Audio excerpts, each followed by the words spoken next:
Nilai ekspor nikel melonjak 263%, buah larang ekspor yang digugat WTO. Ekspor kita untuk besi baja, artinya besi baja ini dari nikel, menghasilkan 20,8 miliar US dollar.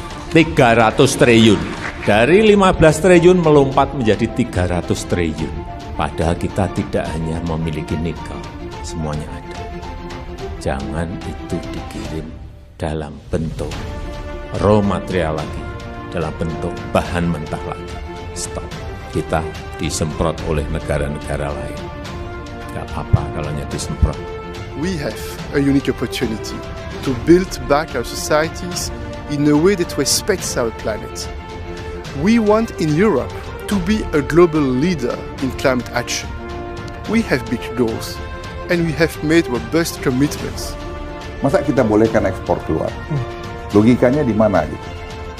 Padahal kita punya current account sedikit masalah, dia mau teknologi transfer, dia bikin lapangan kerja, kita jadi global player, kita bisa mobil listrik, cost kita jauh lebih rendah. Di mana yang salah?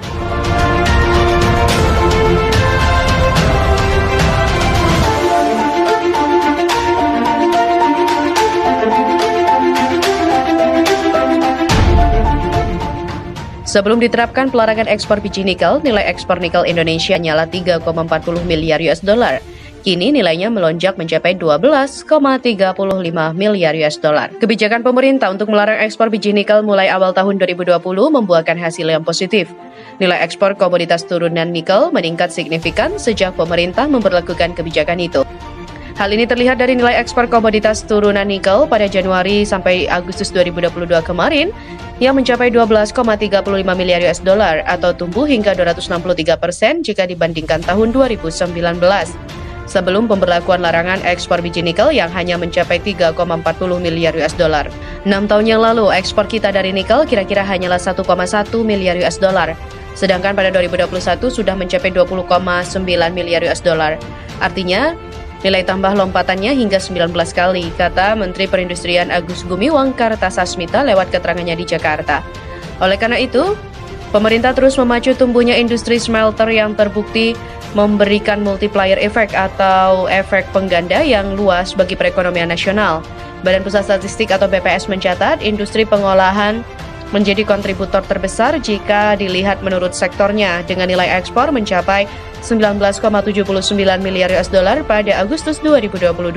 Pengapalan sektor manufaktur ini mengalami pertumbuhan 13,49% apabila dibandingkan dengan nilai posisi pada Juli 2022.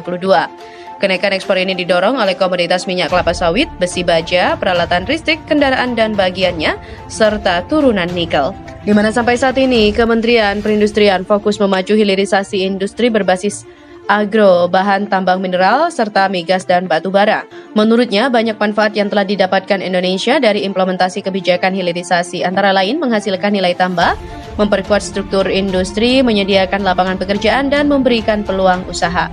Melalui hilirisasi, Indonesia tidak lagi menjual barang mentah, namun sudah diolah baik itu produk setengah jadi maupun menjadi produk akhir. Demikian kata Menperin. Industri pengolahan mencatatkan nilai ekspor sepanjang Januari-Agustus 2022 sebesar 139,23 miliar US dollar atau naik 24,03% dibanding periode yang sama pada tahun lalu. Sektor industri memberikan kontribusi paling besar dengan sumbangsi hingga 71,55% terhadap total nilai ekspor nasional yang menembus 194,60 miliar US dollar. Kinerja ekspor dari sektor industri manufaktur masih terus melambung meskipun berada di tengah resiko ketidakpastian kondisi global yang membayangi ekonomi nasional. Menperin juga menegaskan pengapalan sektor industri manufaktur konsisten memberikan andil yang besar terhadap surplus neraca perdagangan Indonesia. Neraca perdagangan kita surplus selama 28 bulan berturut-turut dan ini menunjukkan bahwa kebijakan pemerintah dalam pemulihan ekonomi berada pada jalur yang tepat. Merujuk data BPS, neraca perdagangan secara kumulatif pada Januari-Agustus 2022 mengalami surplus sebesar 34,92 miliar atau tumbuh 68,6% dibandingkan periode sama tahun lalu. Surplus neraca perdagangan tidak terlepas dari program hilirisasi industri yang terus dijalankan guna meningkatkan nilai tambah sumber daya alam di Indonesia. Adapun kebijakan pemerintah melarang ekspor biji nikel mentah memicu gugatan dari Uni Eropa yang dilayangkan melalui WTO pada November 2019. Dalam gugatannya, Uni Eropa menilai bahwa Indonesia telah melanggar komitmen anggota WTO untuk memberikan akses seluasnya bagi perdagangan internasional, termasuk diantaranya produk nikel mentah. Indonesia kini juga sedang menunggu hasil akhir dari proses penyelesaian sengketa dagang yang dilayangkan oleh Uni Eropa dalam sidang WTO terkait larangan ekspor biji nikel. Gugatan itu juga sedang dalam proses panel sengketa awal dan masih menunggu keputusan final dari WTO. Jalan terjal, reformasi ekonomi mengadang ketika Badan Penyelesaian Sengketa atau DSB Organisasi Perdagangan Dunia pada Oktober lalu memenangkan gugatan Uni Eropa atas Indonesia terkait kebijakan larangan ekspor biji nikel. Kekalahan di WTO juga sempat dikhawatirkan menjadi batu sandungan untuk mempercepat hilirisasi dan industrialisasi di tanah air. Bangsa yang kaya akan sumber daya alam ini tentunya sudah jera setelah puluhan tahun hanya menjadi eksportir bahan mentah tanpa menghasilkan nilai tambah. Namun pemerintah sudah mengambil sikap. Presiden RI Joko Widodo ngotot bahwa hilirisasi komoditas tambang harus terus berjalan.